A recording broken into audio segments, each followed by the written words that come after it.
আসসালামু আলাইকুম। সবাই কেমন আছেন? আশা করি ভালো আছেন। তো সবাইকে মাহে রমজানের শুভেচ্ছা জানাচ্ছি। সিয়াম সাধনার মাস মাহে রমজান।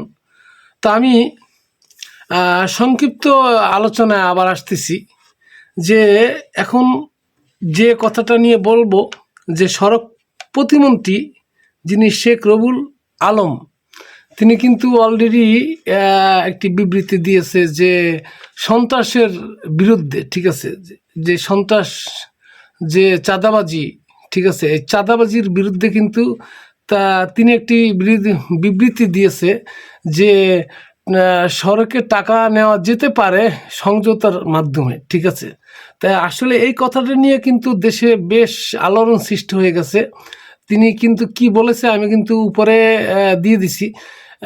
তাছাড়া এর পরিপ্রেক্ষিতে এই বিভিন্ন জায়গা থেকে মানুষ হা হা আর কি দিতেছে, ওটা আমি উপরে কিন্তু শো করতেছে, আপনারা দেখতেছেন যে রিয়েক্ট করতেছে, হা হা করতেছে কত মানুষ, প্রায় 1 লক্ষ কত হাজার, ঠিক আছে।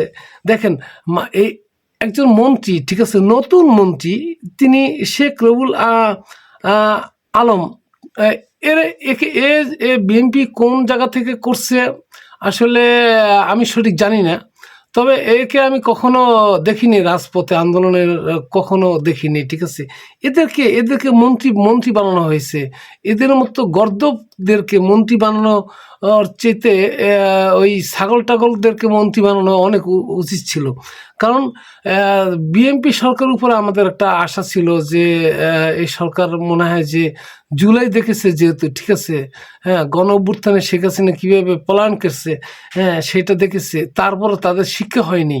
হ্যাঁ, এছাড়া আমরা এর আগে যে নির্বাচনের অবস্থা যে জানতে পেরেছি, যে নির্বাচনে যে একটি ইলেকট্রিক হয়েছে, যে এখানে একটি সূক্ষ্ম কারচুপি হয়েছে, যে ফলাফল নিয়ে যে পরবর্তীতে যে এখানে একটা রিপোর্ট এসেছে, যেটা পাশা নামক একটি সংগঠন, যে ভুইপোর সংগঠন, যেখানে 10,559 জন পর্যবেক্ষণকে নিয়োগ দেওয়া হয়েছিল, একটা এনজিও। সেখানে মাত্র এখানে কোনো তাদের কোনো এনজিওর কোনো রুম নেই, একটি মাত্র কক্ষ আর কি, একটি মাত্র কক্ষ, তাদের কোনো লোকজন নেই। তা সেখানে একজনই শুধু ছিল, সে একটা এনজিওর, ঠিক আছে। সেখানে 10,559 জন পর্যবেক্ষণকে নিয়োগ দেওয়া হয়েছিল এই নির্বাচনে। তাহলে কিভাবে এই জিনিসটা করতে পারলো, ঠিক আছে। এরকম অনেক অনেক অনেক লোকজনকে, অনেক অনেক এনজিওদেরকে দেওয়া হয়েছে, যেখানে যে সংস্থাগুলো আসলে কোনো নাম নাই, গন্ধ নাই, অথচ তাদেরকে এই নির্বাচনে পর্যবেক্ষণ হিসেবে দেওয়া হয়েছে। এই নির্বাচন নিয়ে মানুষের একটা ধোঁয়াশা এখনও কাটতেছে না। যাই হোক, আমি এই কথা বেশি দূর বাড়াবো না। তবে বলতেছি যে আমরা যেটা আশা করছিলাম যে চাঁদাবাজি এদেশে আর থাকবে না, ঠিক আছে। চাঁদাবাজ থেকে সরকার অবশ্যই এই ব্যাপারে কঠোর ব্যবস্থা গ্রহণ করবে। কিন্তু আমরা দেখতে পাচ্ছি যে ইদানিং এই মনে হয় যে কদিন হলো, 5-6 দিন হলো যে এই সরকার বর্তমানে ক্ষমতায় আছে, ঠিক আছে, ক্ষমতা গ্রহণ করছে। 5-6 দিনের ভিতরেই বিভিন্ন জায়গায়, বিভিন্ন এলাকায় চাঁদাবাজি কিন্তু অলরেডি আমরা দেখতে পাচ্ছি, এবং এই চাঁদাবাজির কিন্তু শুরু হয়ে গেছে, ঠিক আছে। এটা এই চাঁদাবাজি তো চলবেই, কারণ এরা আমি আগেই বলছি যে চাঁদাবাজি বন্ধ করা যাবে না। চাঁদাবাজি বিএনপি আওয়ামী লীগ চাঁদাবাজি বন্ধ করতে পারবে না, কখনো না। যদি করতে পারে, কারণ সেটা আসলে মনে করবো যে ওই আকাশ থেকে চাঁদ নেমে এসছে, ঠিক আছে, চাঁদ হাতে আসছে, কখনো চাঁদ হাতে আসবে না। তাই এই চাঁদাবাজি বন্ধ হওয়ার মতো একটি দল, ঠিক আছে, এদেশে এখনো জন্ম হয়নি, কিন্তু আছে, যে সেটা অন্তরালে হয়তো সামনে এই একটি এরকম একটি দল। আসসালামু আলাইকুম। হয়তো আমার দোকানের অবস্থা, বিএনপি সন্ত্রাসী হামলায় আমার দোকান, হয়তো আমার ক্যাশও আমার টাকা আছিল প্রায় 1.5 লাখের মতো, বিকাশর আর নগদর টাকা আমার সব লইয়া গেছেন কি মানুষ আছেন আরো ও দোকান সব সামান পালাইল ও দোকান সামান পালাইল বুঝছেন নি আমার মারিয়া বিএনপি সন্ত্রাসী হলে বুঝছেন নি ওই দোকান আমার কেস ফলাই আমার মারা হয়েছে বিএনপির তার চাঁদাবাজি হলে আমার মারছে আমার রক্ত দেখা মারিয়া আমার দোকানের সব টাকা পয়সা দোকানের ভিতরে আমাইয়া তারা চাঁদাবাজি আরম্ভ করছে সুনামপুর গ্রামও হামাইয়া তারা ও অবস্থা করছে চাঁদা না পেয়ে স্বেচ্ছাসেবক দল নেতার হামলাও বাঞ্ছিত। দর্শক, এই ঘটনাটা কলাপাড়ের কুয়াকাটাতে এই ঘটনাটা ঘটছে। এক স্বেচ্ছাসেবক দলের নেতা, ঠিক আছে। হ্যাঁ দর্শক, এই যে চাঁদাবাজি দেখতেছেন, এটা কুষ্টিয়াতে একটি ব্যাংকের ভিতরে দেখেন এখানে কিভাবে তা আসবে। তবে আমি যেটা বলতে চাচ্ছি যে এই চাঁদাবাজি যদি বন্ধ না হয়, দেশের যদি দুর্নীতি বন্ধ না হয়, তাহলে কিন্তু এই দেশ আবার একটি ভয়ঙ্কর একটা অবস্থানে চলে যাবে, যেটা জুলাইয়ের ছিল। হ্যাঁ, এর ভিতরেই যেটা আপনারা দেখছেন যে সালাউদ্দিন কাদের সহ এই বিএনপির নেতারাই কিন্তু তারাই বলছিল যে এই জুলাইকে তারা বাস্তবায়ন করবে। এমনকি তারেক জিয়া প্রধানমন্ত্রী তিনিও বলছে যে জুলাইয়ের পক্ষে, ঠিক আছে। জুলাইকে যদি অস্বীকার করা হয়, এই জুলাইয়ের উপর ভিত্তি করেই কিন্তু এই নির্বাচনটা করা হয়েছিল। এই নির্বাচন, এই যে আপনারা যে ক্ষমতায় আছেন বিএনপি, হ্যাঁ, আপনারা বিএনপি ক্ষমতায় আসার মূল মাধ্যম হচ্ছে এই জুলাইকে ধারণ করেই। কারণ জুলাই হয়েছে আপনাদের সামনে একমাত্র রাস্তা ছিল, যে জুলাইয়ের মাধ্যমে আপনারা ক্ষমতায় আসছেন। এই জুলাইকে যদি আপনারা অবমূল্যায়ন করেন আর জুলাইকে অস্বীকার করেন, হ্যাঁ, যে সংবিধানের ন্যায়, তাহলে হবে কি, এটা আসলে মানে আর জনগণের সাথে যে প্রতিশ্রুতি দিয়েছিলেন, এই প্রতিশ্রুতি ভঙ্গ হবে। কারণ আমি এই সম্পর্কে একটি ভিডিও দিতেছি, ভিডিওগুলো আপনারা দেখেন।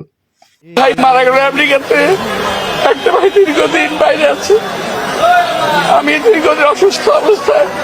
স্কুল কলেজের মাসুম বাচ্চারা নিজেদের জীবন দিয়ে রক্ত ঝরিয়ে আমাদের কাছকে মুক্ত করেছে, গোটা জাতিকে মুক্ত করেছে।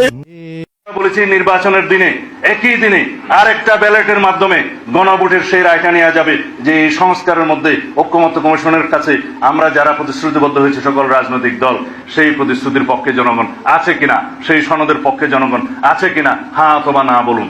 যদি জনগণ হ্যাঁ বলে, তাহলে সেই পার্লামেন্ট, সেই নির্বাচিত সংসদের প্রত্যেকটা সংসদ সদস্য আইনানুগভাবে ম্যান্ডেট প্রাপ্ত হবে এই সনদ বাস্তবায়নের জন্য। তারা বাধ্য থাকবে সেই সনদ বাস্তবায়নের। এটা সংবিধান সংস্কার পরিষদ সদস্যদের শপথ ফর্ম। আমরা কেউ সংবিধান সংস্কার পরিষদের সদস্য হিসেবে নির্বাচিত হইনি। এই গণভোটের কোনো আইনগত ভিত্তি নাই। এটি সম্পূর্ণভাবে একটি গোষ্ঠী জনগণের উপর চাপিয়ে দিয়েছে। আমাদের দল বিএনপি এটাতে প্রথমে রাজি হয়নি, কিন্তু দেখা গেল যে বিএনপি যদি রাজি না হয় তাহলে আর নির্বাচনই হয় না, এরা নির্বাচন ছেড়ে বাড়ি। আপনারা যদি মনে করেন যে জুলাইয়ের ছেলে মেয়েদেরকে নামিয়েছেন, হাসিনা পালিয়ে গেছে, ক্ষমতা এবার আপনাদের হাতে এসেছে, এখন আর এই বাচ্চাদেরকে কথা বলতে দেওয়া যাবে না বা হবে না, এই চিন্তা যদি করেন, আল্লাহর ওয়াস্তে তওবা করেন।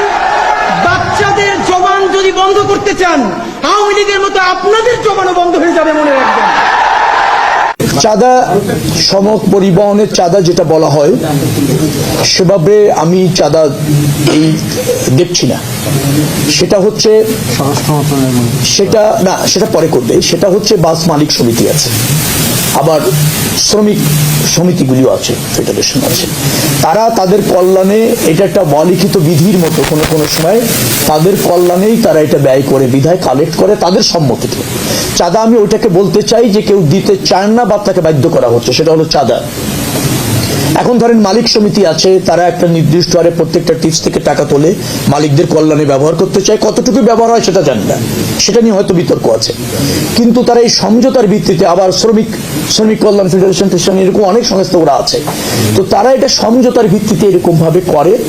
সেখানে আবার প্রাধান্য পায় যখন যার প্রভাব থাকে ওই মালিকদের মধ্যে, অথবা দলের প্রভাবও থাকে, যে দল ক্ষমতায় থাকে সেই দলের শ্রমিক সংগঠনদেরও একটা আধিপত্য থাকে, এটা আছে। কিন্তু এইটা চাঁদা আকারে আমাদের কাছে দেখার সুযোগ হচ্ছে না, কারণ তারা সমঝোতার ভিত্তিতে করছে। অবশ্যই ভিডিওগুলো দেখছেন যে চাঁদাবাজির ভিডিও, তাছাড়া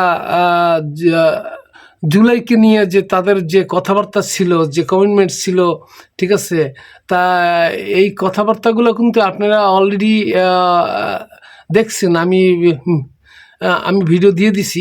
তবে আমি আমার এই ভিডিওতে আমি আর বেশি কিছু বলবো না।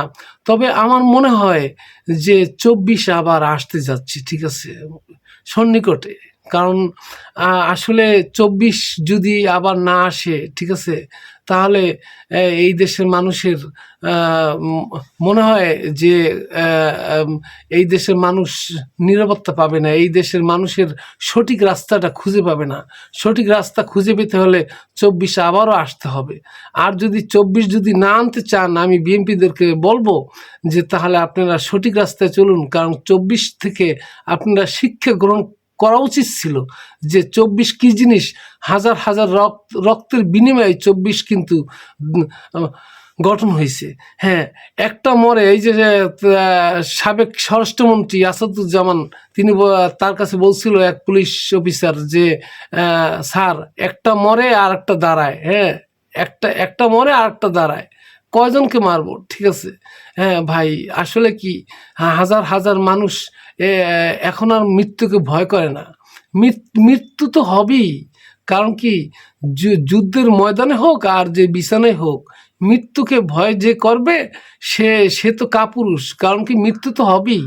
যে আপনি যখন জন্মগ্রহণ করছেন, মৃত্যু আপনার অনিবার্য, আপনার কোনো না কোনো সময় হবেই, 100%। কিন্তু মৃত্যুকে ভয় করে এই দেশের জনগণ। মৃত্যুকে কখনো ভয় করেনি। 1971 সালেও মৃত্যুকে ভয় করে নেই, 24-এও ভয় করে নেই। অতএব আপনারা মৃত্যুকে ভয় দেখিয়ে কাউকে লাভ নেই।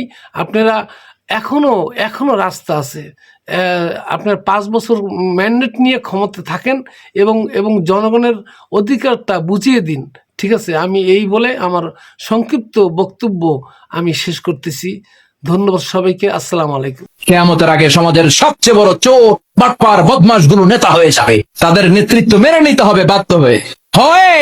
লোকজন তাদেরকে সালাম দিবে, অন্তরে তাদের জন্য খুব ভালোবাসা খুঁজে পাওয়া যাবে না। প্রতিটা কথা বিশ্বনবী কেমন যেন বাংলাদেশ দেখে দেখে বলছেন। আপনাদের কাছে বলবো যে আপনারা আমার চ্যানেলটি সাবস্ক্রাইব করে দিয়েন এবং শেয়ার করে দিয়েন, ঠিক আছে। একটি শেয়ারের দ্বারা অনেক মানুষ জানতে পারবে, অনেক কিছু বুঝতে পারবে, ঠিক আছে। ধন্যবাদ সবাইকে।